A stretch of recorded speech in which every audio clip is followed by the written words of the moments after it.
keluarga Indonesia, kembali lagi bersama kami di Kumpul Keluarga. Masih membahas tentang bagaimana ya mengelola emosi anak. Tadi kita sudah bahas harus dari orang tuanya dulu mengenal emosi diri sendiri, baru bisa diaplikasikan ke anak juga, harus peka pada anaknya. Nah, kita akan tanya nih sama ibu yang satu ini, apakah dia sudah cukup peka nih terhadap anaknya. Kita sapa dulu.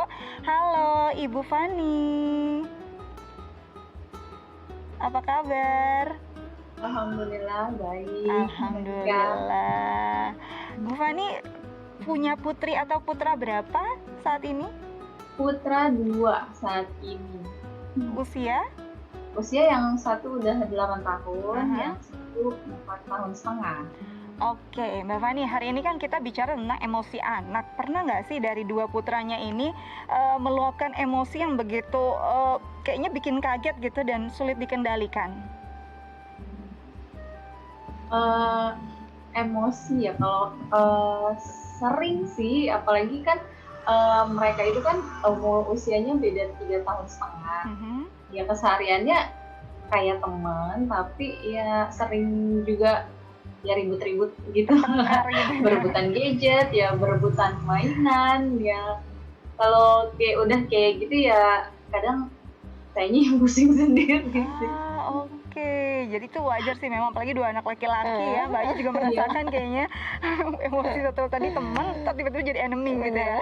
Nah, ini biasanya apakah hanya ke saudaranya saja atau juga emosinya atau mungkin marahnya, ngambeknya juga ditunjukkan ke ibu atau ayahnya di rumah? Jadi tergantung, kadang-kadang tergantung treatment dari kitanya ya. Jadi kalau misalkan dari kitanya juga udah emosi, jadi bawaannya marah-marah, akhirnya ujung-ujungnya sih ya ngambek sama orang tuanya juga. Cuman kalau misalkan kadang kita bisa ngatasinnya adil gitu buat kedua-duanya, akhirnya ya udah mereka bisa terima. Kadang sih lebih sering jadi kita kasih solusi, ini mainannya misalkan berebutan mainan, ini mainannya mau diambil atau mau main bergantian gitu. Biasanya mereka udah mikir sendiri lah gitu, ya udah daripada mainan diambil kan nanti ya udah akhirnya mereka baikan lagi aja sendiri gitu. Tapi kadang kalau kitanya emosi juga ngadepinnya ya ujung-ujungnya dua-duanya juga nangis kalau dimarahin. Jadi memang ya seperti itu. Kalau ibunya juga pastinya wajar sih Mbak ya saat melihat suatu hal yang kayaknya kita nggak tahu nih harus menghadapinya seperti apa. Jadi ada marah pada ibu, akhirnya anak nangis.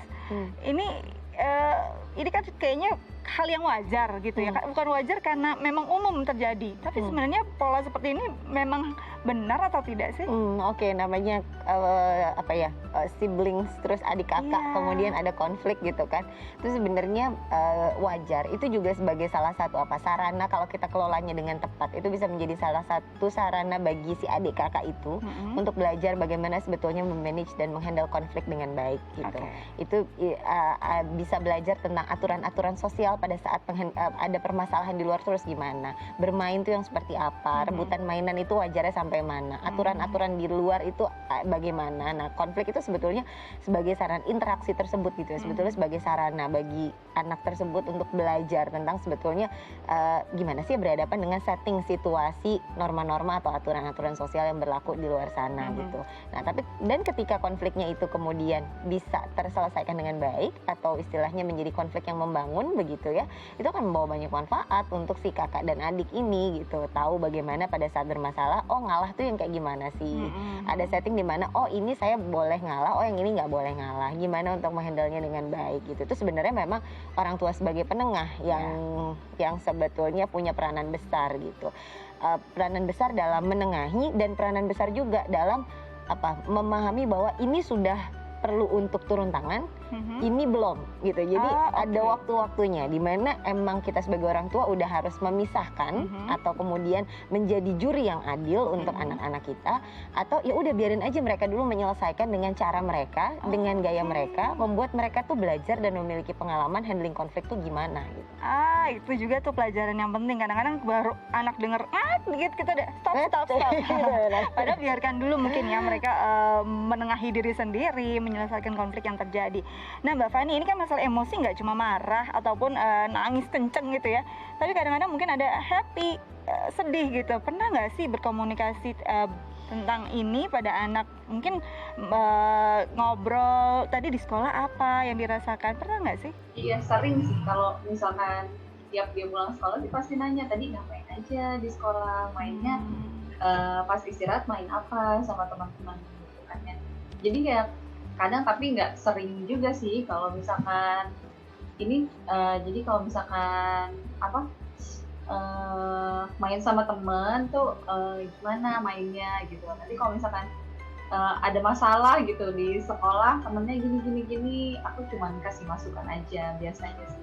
Jangan kayak gini mas, biasanya kalau temennya mau main gantian, dipinjemin mainannya, biasanya sih gitu aja sih. Oke, jadi memang harus peka juga ya Mbak Ayu ya. Tapi kalau kita lihat nih misalkan ada anak yang memang suka gitu menjelaskan apa yang dia rasakan. Tapi ada juga anak yang introvert atau udah deh mom, nggak usah tanya dulu gitu ya. Perlu nggak sih kita memberikan waktu untuk dia menikmati sendiri dulu perasaannya? Perlu, jadi nggak apa-apa. Emang kalau misalnya anak bilang aku butuh waktu buat sendiri ya udah nggak apa-apa. Nanti kalau misalnya mau cerita mama ada di bawah ya gitu. Jadi memang menceritakannya di saat-saat yang ya emang anak lagi enak banget diajak cerita atau dia butuh waktu sendiri nggak apa-apa. Untuk beberapa anak yang sudah sampai pada tahapan remaja gitu kan, 12 tahun, kayaknya 10 males tahun gitu ya kalau udah ditanya-tanya kan sudah mulai menarik diri gitu kan. Nggak apa-apa juga kasih waktu buat dia. Kalau kemudian dipaksa ayo cerita-cerita ya justru nanti malah gak nyaman relasinya gitu. Ada nggak sih trik tersendiri untuk anak-anak yang memang tertutup, kan bisa kelihatan juga dari kecil ya, untuk dia bisa dilatih untuk lebih terbuka dan bisa mengekspresikan emosinya? Oke, ada sebetulnya. Jadi memang hal tersebut bisa dibiasakan. Betul katanya Dika bilang bahwa udah kelihatan kok kalau misal anaknya karakternya bukan tipe yang senang untuk mengekspresikan perasaan gitu kan. Ada tipe-tipe anak tertentu yang memang lebih senang untuk gak mengekspresikan perasaannya begitu kan. Kalaupun memang bertemu dengan yang seperti itu gitu, kebetulan dianugerahi Tuhan anak yang memang kurang ekspresif secara emosi, perasaan, nggak apa-apa banget untuk dilatih. Dilatihnya itu dalam cara ngobrol, terus gimana perasaannya gitu ditanya. Oh enggak, biasa aja. Biasanya tuh yang gimana gitu. Atau digali-gali pada saat tadi gimana main sama teman, seneng atau enggak. Dikasih clue-clue dulu. Oh ini perasaan, ini ada senang, ini gitu ada ya. sedih, ini ada gembira. Kita yang mengeksplor lebih dalam gitu. Tapi nggak apa-apa kalau misalnya berprosesnya lama, nggak apa-apa. Tapi akan ada waktunya di mana anak terbiasa kok untuk kemudian dia menyampaikan, mah aku rasanya begini. Memang nggak pada semua orang, tapi orang tua bisa menjadi salah satu orang yang paling nyaman bagi anak untuk kemudian berbagi perasaan dan emosinya dia gitu. Jadi satu-satunya orang juga yang harusnya dipercaya lebih dulu gitu ya, Iya, benar. dia bercerita. Nah Mbak Fani, ini kan ada Mbak Ayu nih, kalau kita mungkin ada yang ingin ditanyakan nggak seputar bagaimana mengelola emosi anak di rumah? Oh iya, ada sih Mbak Ayu, aku mau tanya kalau misalkan anak lagi emosi itu ya, maksudnya sikap kita tuh baiknya seperti apa gitu. Oke, baiknya seperti apa nih kalau anak lagi emosi? Jangan ikut emosi.